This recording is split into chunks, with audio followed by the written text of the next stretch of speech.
We have a test a week from Friday here. So I will, I need to do it this weekend. This weekend I will come up with kind of a review sheet of what you might expect to kind of narrow down some topics for your unit exam, okay? And give it to you on Monday. Yes, ma'am? You said we got a full sheet of notes, right? Yes, a full sheet of notes. Thank you for reminding me. Front and back. Yep. So, yeah. And one thing I'll kind of tell on myself, with your homework, I had forgotten how I did this with my hybrid class, but a lot of times your homework, when you go to answer your questions, it will teach the thing to you up before your question. So here's kind of the teaching tool, sometimes an animation, and then here's the question. So I forgot I kind of pulled out some topics to streamline for my hybrid class. So anyway. Okay, so we're going to pick up where we left off. And I thought a good way to do that. Ooh, does it not want to go? I'm going to put up the two ways of how our solar system is organized. So I'm going to put the Earth here, and then I'm going to put the planets. I'm going to put the sun, some planets. I'm going to put distant stars. Okay, starts with the letter P. Whose model was this? It is Ptolemy. Yep. And then we call it it starts with the letter G. The last word is centric. Geocentric. Very good. Geocentric. You got it. Geocentric. Okay, so then over here, of course, we have the sun and we have the planets. And we're going to talk a little bit more about that. And this is actually the real deal, right? No. Oh, don't go there. Okay. So we call this what centric? Starts letter H. Heliocentric. Very good. Heliocentric model. And then what are names associated with this one? Starts with letter C. Who's the first person that kind of? Copernicus, yep. Copernicus, of course, Galileo. Okay. Yep. And we had the Brahe. Big one was Kepler, because we talked about the 3 laws of motion of the planets. Kepler came up with those. So we're kind of pick up where we left off there. Names really involved. It's like Copernicus, and it's like Brahe, Kepler. Simple names. Yeah, really. Copernicus. Yep. Okay, so keep in mind that Galileo kind of had these guys kind of doing their thing, breaking through with this heliocentric model. And he wasn't the first to use a telescope, but he was the first to generally use it to look at the stars and stuff. The first telescope was invented in Holland earlier. Okay. And I think this is the slide we left on. So Galileo used his telescope to look closely at the moon, and he saw that the moon wasn't perfect. It wasn't just smooth. And so that actually flew in the face of kind of Ptolemy's model was the heavens were perfect. Okay? And Galileo said, well, the moon's not perfect. Well, I think it's beautiful, but it's not perfect. It's not blemish free. I think I mentioned this the other day too, that he took his telescope and he looked actually at what we call the Milky Way, and there's all sorts of little stars. So, and then actually the other thing he did is, let's see, here's Earth, put an M for Mars, and then we have J for Jupiter. Hopefully we'll get to look at Jupiter this semester. It's actually in pretty good viewing position. And what Galileo could see from the Earth was that Jupiter has moons that orbit Jupiter. It has actually 4 really big moons. This isn't drawn to scale, but 4 really big moons that orbit Jupiter. So he actually would, if this is the planet Jupiter, he drew a little in his fancy little notebook his scientific notebook, he said, well, here's a moon here, here, here. Oh, sorry, I guess I need to put different orbits here and here. So where I have the dots, those are some of the moons that Galileo saw. Now, what do our moon orbits the Earth? Well, these moons orbit Jupiter. So sometimes the moon would be back here behind Jupiter, and so the position of those four, what we now call Galilean moons, would change. And so keep track of that. I think that's pretty cool. So Galileo also looked at the planet Venus. Now, as I go over here and kind of pick on Mercury and Venus are what we call inner planets. We kind of use that word in two ways. But they are inner relative to Earth's orbit. Okay? So, and I think we've talked about this before. That's why I got this model out. Look, the Earth is missing. Oh my goodness.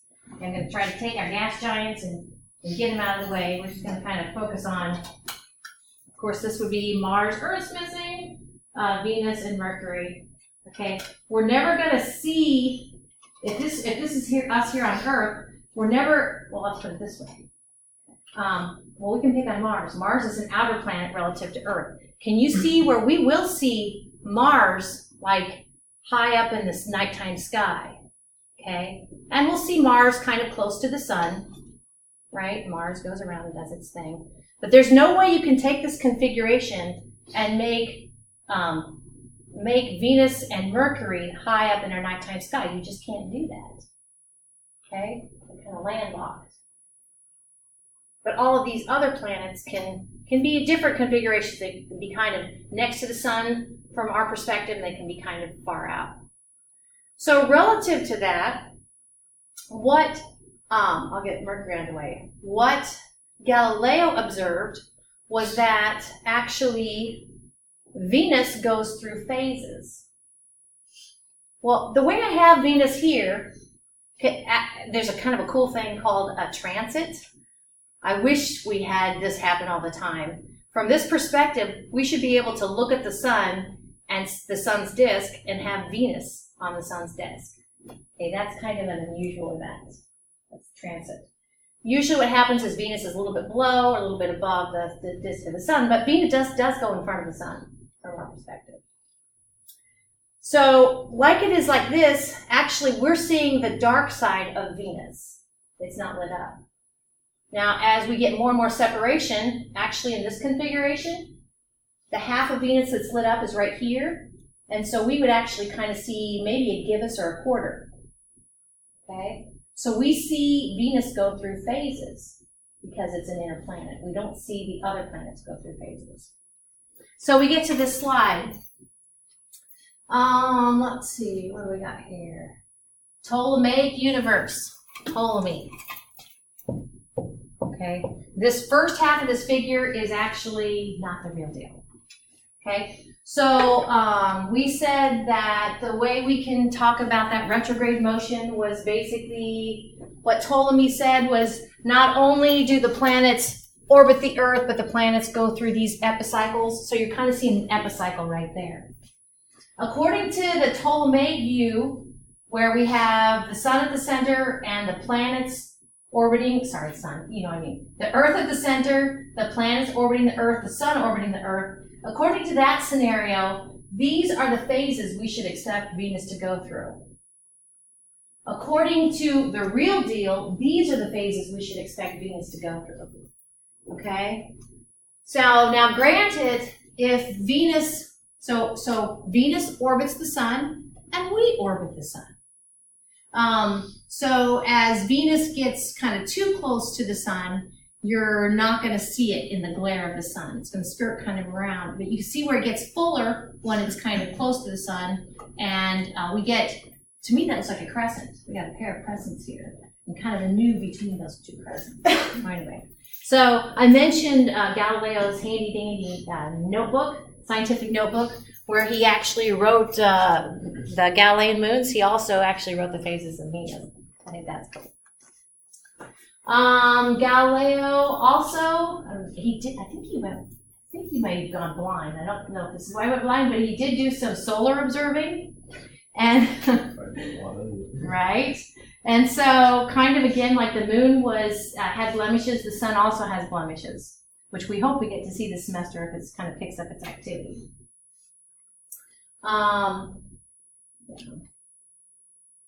Wait, was that Galileo? What's that? It's a Galileo, right? Yeah, Galileo. Yeah. So this last slide just kind of puts a little bit things in perspective. So you're going to see in the middle segment is the 99 years of that revolutionized astronomy that we've been talking about. But kind of prior to that, we have Columbus, Da Vinci, Michelangelo. Okay, the kind of in the tan area here is what we've been talking about. The Copernican revolution, ending with Copernicus, picking up Tycho Brahe. He had those measurements. He gave those measurements basically to Kepler. That's how I think of it. Galileo did his little bit to kind of, again, reinforce this heliocentric model of the universe. You can kind of see what else was going on in our world. And then this is a little bit more after that. So picking up from Kepler, Kepler had 3 laws of planetary motion. And it's kind of fun. I'm sure you've heard of Sir Isaac Newton. We'll be talking about him a little bit in chapter 5. And Newton had some general laws of motion. So Kepler's was with the planets. Newton's was just how anything moves. And it's fun how they kind of overlap. So to kind of put things in perspective. Okay. On to chapter 5. Dun, dun, dun. I thought that's like 20 years at Heidi. And I was like, oh no. 20 years what? At Heidi. Oh. I was like, no. Oh. There's worse places to be. That's very true. Heidi's fun. Yes. Galileo. He's a very I could have special gone boy. blind. Yeah, Galileo was a very special boy. He looks at the sun a lot. So, were those guys like making money for doing this, or were they just doing it because they wanted to? Were they making money? It varied. Like, I think I might have told you, Brahe, Tycho Brahe, he was like that nobleman, and he just kind of had extra time on his hands. And I think maybe you've read this, and maybe you guys know more about the history than I do, but like people like Kepler, I mean, he did some great work, and I'm pretty sure he died a pauper. So he was kind of subservient to, kind of hired on by Brahe. So it kind of varied. Galileo, just with the pictures I've seen, he looks more, again, kind of like his family had money. You don't make money being a scientist then, and I don't know about even now, but it's a good question. Yeah, it's more like a hobby for some, and it's interesting. I like watching the Star Trek series because, I mean, if you ever wondered, like, they like all have the same amount of money or whatever, they get all the food, they get all the lodging they need, and I don't know, replications, no problem, but they're all on the same, there's no caste to that. I just think that's neat. I don't know. I think they kind of like ancient times, like ancient Greece and all that, like Copernicus and Galileo and stuff. Because Galileo, that's like, what year was he around? 1600s. Oh, 1600s? No, that's not later than that. What about Copernicus? 1500s, yeah. This is so. It's more recent than you think. It's kind of Yeah. Whose name's Copernicus in 1500s? Copernicus. That's so weird. They're saying how it's not that long ago. Is that There's your like point? Yeah. Georges in like the 1500s. Mhm. There's some guy named Copernicus. I think- There's some guy in 2020 named Logman. That's true. I'm just That's thinking about a like weird name. Just think about all of our last names. They're all. Yeah. That's true. 3024. God, They're yeah, like Copernicus. It's just that guy's just, if there's some guy named Copernicus, it's like, who do you think you are? They're gonna say the same thing about you in the future. About your name. Maybe. Oh no. We have numbers in there. Hopefully. Okay. So I mentioned Newton, so we're going to talk a little bit about Newton and Newton's law, what he thought and knows about gravity. So this is kind of the things we'll be covering here. Okay. We talked about how in science we kind of keep building on what other people knew. I think it's interesting, and we'll talk about this when we talk about galaxies, but it wasn't until like the 1920s that we understood the concept of a galaxy and that there's other galaxies out there in the 1920s. So, like, I don't know, that wasn't very far away either. Now this is much cooler than this slide does for you, but like if I was going to drop anything, you can't tell it. Stop. But what's that? Tell it to stop. Stop. You can't tell it here, but each second that pen fell, it was going faster and faster and faster. We call that acceleration. You're probably kind of familiar with, like, if you want to go faster in your car, you get your gas, you accelerate your vehicle. You go faster. Okay, and that's what things, as they fall actually due to the force of gravity, they go faster and faster due to gravity. Now that's assuming that there's no air resistance.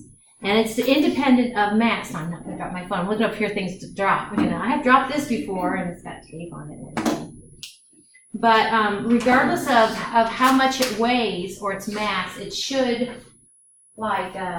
accelerate at the same rate. And like this figure says, for every 1 second it falls, it's going to go faster.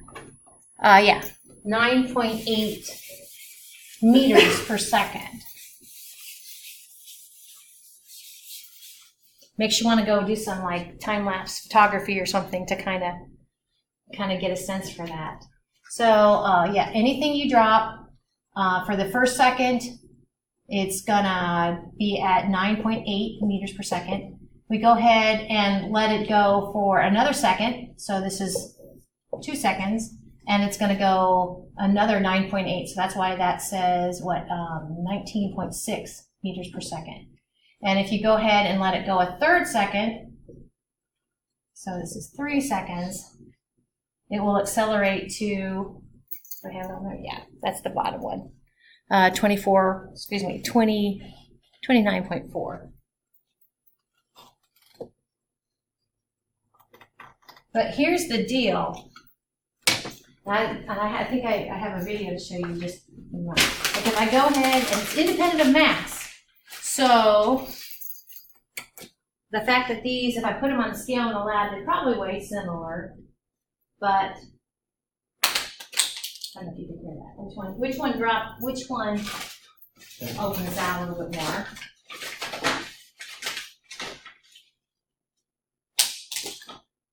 The pen made it first.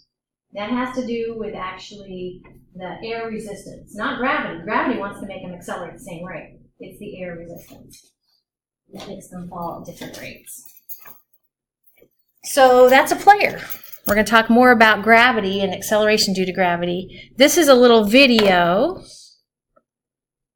How does that work? Because if you drop it here, the feather would still go slower. Right. But why did they go at the same time? They went at the same time because, as it turns out, regardless of the mass of the object, and if you remove the effects of aerodynamics, then any object will, in this case, it's pulled to the moon with a different force, so its acceleration would be different, but they will accelerate at the same speed if you remove the effect of. We can do the same thing on Earth. We don't have to go to the moon to do this. Actually, you can get a column that has a side thing, and you can evacuate, so you can pull all the air out, and you can drop the penny and the feather, and they fall at the same rate. That's cool. But what else could you do with that? Like, could you? I'm having like a. Yeah, well, and actually, as we talk more about it, some more might sink in, and be like, oh, okay, I get that. So hold that thought. I'm thinking like, how could you use that? Right. Well, we can use that to do some calculations, like some simple calculations even. If I wanted to get a fix on how fast an object is after 4 seconds, we could do some math. I'm not going to have us necessarily do it here, but based upon how we know objects accelerate, removing the influence of air resistance, we can calculate how fast it's going at 4 seconds. I mean, if you're into severe weather, when it comes, like if we have a hail event, any sort of hail event. One of the reasons that those suckers are coming so darn fast is that they are accelerating due to the force of gravity. A lot of times they'll hit what's called terminal velocity, but they still go faster and faster and faster due to the pull of the Earth's gravitational field. Yeah. And then terminal velocity actually has to do with aerodynamics again. So yeah. So I'm going to talk you kind of quickly through the 3 laws that Newton came up with, not specific to the planets, but the planets follow Newton's laws too. So Newton's laws are general for motion, Kepler's laws are specific for the planets, okay? So his first law says that basically whatever motion an object has, and this is my astronaut, whatever motion an object has, it will keep that motion unless some other force makes it change that motion. Now there's 2 aspects of motion. There's how fast it's going, and there's the direction it's going. Okay, so kind of keep all that in mind. So in outer space, again, you probably kind of watch this on sci-fi movies, or maybe even watch some of the astronauts doing their extravehicular maneuvers. But in space, if you make something go in part of force so it moves, it will keep moving unless something stops it. So it's kind of that guide. Now here on Earth, we have all sorts of forces going on. You know, if I were to, go ahead and try to, well, I'll pick the smoother side. If I were to go ahead and try to make that move, to me it's got gravity, okay? And it's got frictional force going opposite its direction, okay? But remember that a motion includes both how fast it's going and the direction it's moving. So with that in mind, actually, planets, and we'll talk more about this, but if this is my sun, okay, and we'll just pick any planet, we'll pick the Earth.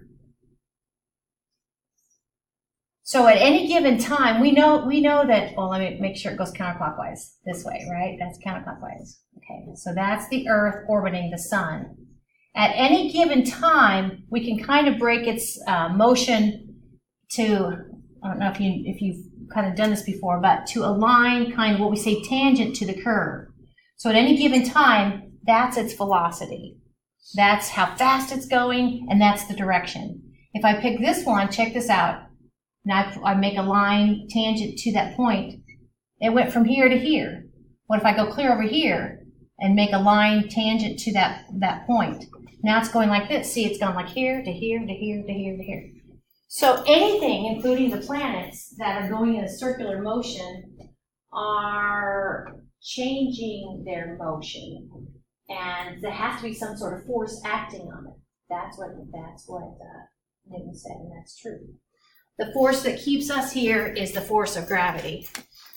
It's that attraction between the Earth and the sun. So that's the force. Okay. Is this one?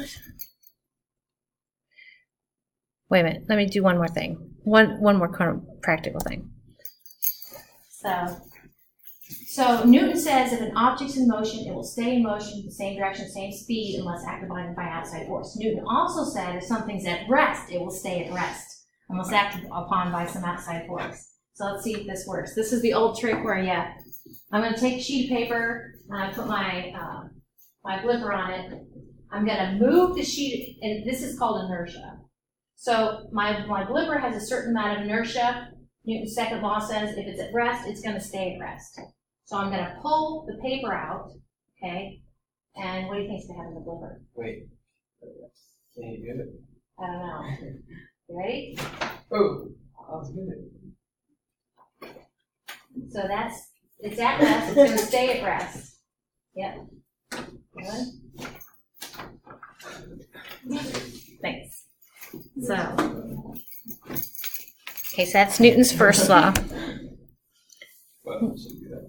Newton's second law, and you guys are going to have some homework about these Newton's laws. Newton's second law, if you're ever asked on a test, you can put just the physics formula. What does F stand for? Net force. Force. Yeah, force, net force. Very good. Force, what's M stand for? Mass. And we've been talking about what's A stand for? Acceleration, yeah. And in physics, a lot of times they'll kind of take, and chemistry do a little bit, like why write out a whole sentence when you can just say F is equal to ma? And it makes sense. We do it all the time. Let's say you have an object with mass m, and let's say you apply a force F. What happens if you double the force? We're going to double the force, leave the mass the same. What's going to happen to acceleration? It doubles it. It increases. Exactly. Wow. What if we keep the same force, and what if we keep the same force, and we're going to increase the mass, keep the same force, increase the mass, what happens to the acceleration? It slows down. And we kind of, intuitively, you kind of got that. At the same force, bigger mass, it's got to be less acceleration. F is equal to ma. That's What's that? More mass, it's heavier, right? Yes. Yeah. So it should be more acceleration. Well, no, we're doing this. We're not. Okay. Yeah, we're doing this. Yeah. And actually, this acceleration as it falls is independent of how much mass it is. So I could have, if the aerodynamics are similar, I could have a 5 kilogram ball and a 2 kilogram ball, and as long as, again, removing the effect of the air particles, they're going to hit the ground at the same time. That's right. It's because it's falling through, whereas if you're going against, it goes against. Yeah. Well, I think it's because this force is constant, and kind of this force is I'm applying it. It's Yeah, that's kind what I of was trying to say, but. Yeah, Like yeah. Oh, the- yeah. I think that sounds right. So okay. Skydiving. Yeah, skydiving. When in doubt, skydiving. Yeah. Okay. So this next I don't do one. that. His foot, no. Yeah. It's evil. Uh-oh. Got a little bit of critic up here. Yeah. This is called paired forces sometimes. For every force, there is an opposite but equal, for every action, there's an opposite but equal reaction. And I kind of tease that this actually, if you have kids, you kind of say, well, if your sister hits you, or tell your son if you hit your sister, she's going to hit you back. So anyway, that's what I was thinking. So, yeah, so we have him pushing this way and the skateboard's going that way. So basically, with the force he is going this way, he has an opposite force imparted to the skateboard going that way. Actually, left foot on the front. Paired forces. So that's Newton's 3 laws. Okay. So before, kind of in the age of Ptolemy, or before the age of Ptolemy, and I don't mean to diss anybody, like the ancient Greeks and everything, but they were more philosophers than hardcore scientists. And so they kind of observed things, and they made up kind of a story of how things work, which, But these days, we do more kind of cause and effect with the scientific revolution, okay? So things happen because something made them happen, and those events, those occurrences, the causes and effects must be reproducible to fall under the guise of science. Okay. So, for instance, Newton's second law, F is equal to ma. You apply a force and you observe an acceleration. Any acceleration you observe must be from some force happening behind the scenes. So, if I go back to any sort of circular motion, that actually is a type of acceleration. Acceleration simply is changing speed or direction. I can't spell acceleration. I think that might be right. Okay, change. Goodness gracious. In speed and or direction. Okay, so if we say F is equal to ma, so this acceleration might be observed as a change in speed, or it might be observed as a change in direction. So something must be causing that.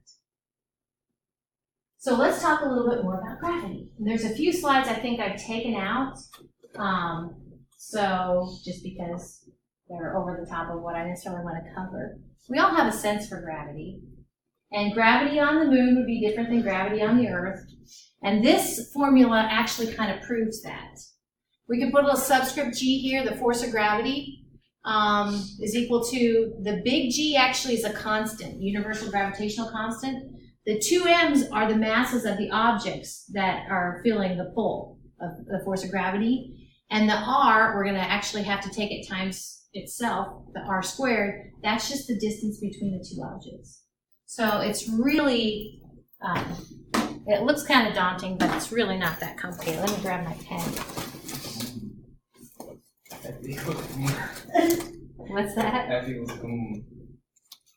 F is equal to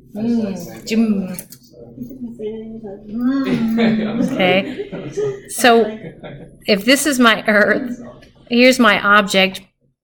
We basically take the center of the Earth and the center of the object. That's my R. And this would be, the big M is the mass of the Earth, the little m is the mass of the object. And that G, like I said, is a constant. So that's kind of in a nutshell. So we could actually take two objects, you know, these two beverages, and we could say, well, there is a gravitational attraction between these both, too. It's definitely not as strong as the gravitational attraction between them individually and the Earth. Why? Because the mass of the Earth is a heck of a lot bigger than the mass of either of these objects, okay? So that's kind of how that works. So, there's definitely a gravitational pull between, I'm trying to look at my models over here, between the moon and the Earth. I don't see, I think I've broken all my models. Of course, we know that the moon's motion is circular, and we said that even if the moon is going the same speed, the fact that it is actually moving in a circular direction, that's a type of acceleration. So, and accelerations, according to Newton's second law, need to have some force making them accelerate, and that's due to the gravitational attraction between these two. Like the slide says, the fact that the mass of the Earth is like 6 times greater than the mass of the moon. We say that the Earth is what affects the motion of the moon instead of the other way around. So, orbiting things orbit because of the force of gravity. So here's one for you. I don't know if you can see this very good. See if I can kind of tap on it, make it bigger. Oops. That would make it bigger. But anyway, maybe if I do this. So what you're, oh, there it goes. All right. So this is kind of silly, but just bear with me because there really is something to be said for it. If you could climb tall enough, and actually we see here we're kind of climbing, hopefully not active volcano, okay? Some sort of caldera, it's dormant. And we were to go ahead and this first closest orange line, if we go ahead and simply take that rocket, yeah, I guess it's this way, take that rocket and fire out with a certain velocity, okay, we know that our bullet would go out and then it goes out this way and gravity's going to make it fall. Now, here's one for you. This we would call the, let's see, X, Y. We would call this the X direction, okay? This we would call the Y direction. So actually everything kind of, and so in the X direction, gravity's not making it slow down, but in the Y direction, gravity's pulling it down. Well, what if we go ahead now, you can kind of see the second one, what if we impart more of a force, it accelerates more quickly, it has a faster final velocity, and it goes even further, okay? It's going to go even further. Wow, what if we go ahead, before it falls down to the Earth, what if we go ahead and impart it even faster? And if you've heard of like escape velocity, that's kind of what we're talking about here.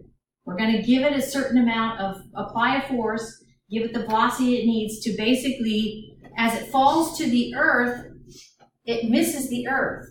So it's falling to the earth, but it keeps missing the earth. It's falling to the earth, but it keeps missing the earth. And it comes back around. Okay, it has just inserted itself into orbit. Okay, so I think that's pretty cool. Yeah, Earth's orbit is a busy, icky place at times, yeah. And they've talked about like sending up little kind of robots to retrieve some of the trash. The trash is like old satellites and yeah, so yeah. Yeah. I haven't heard them try to send trash up to our orbits, but yeah. Okay, so no. So every planet would have its own escape velocity. We could actually do a quick calculation where v sub e, that's our escape velocity. You might recognize this is what we call the square root. We take the square root of this quantity 2 times that constant, gravitational constant. What's the big M, you think? Yep, the mass. Yeah, and the mass of the planet, or we're trying to get off of, divided by r, I think is the distance that you are from the center of gravity of that planet. This actually, for those of you who like to kind of ponder leaving a black hole, that sort of thing, this formula for escape velocity to leave the influence of a black hole that has a certain mass at a certain distance r from the center of the black hole. This actually also gives you an idea for what your escape velocity must be. But so can you see as, how would you compare the escape velocity for the mass of the Earth or for the mass of the Moon? Which one would have a higher escape velocity? The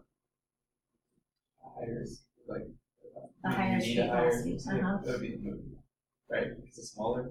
No, it would, well, you're right, the R is less. You're right, the R is less, but the M is greater. So you're right, we have 2 things going on. So that actually gets to the black hole, kind of, which is a very dense I was object. thinking the black hole has like no mass. The black hole has basically a large amount of, a relatively large amount of mass in a small amount of area.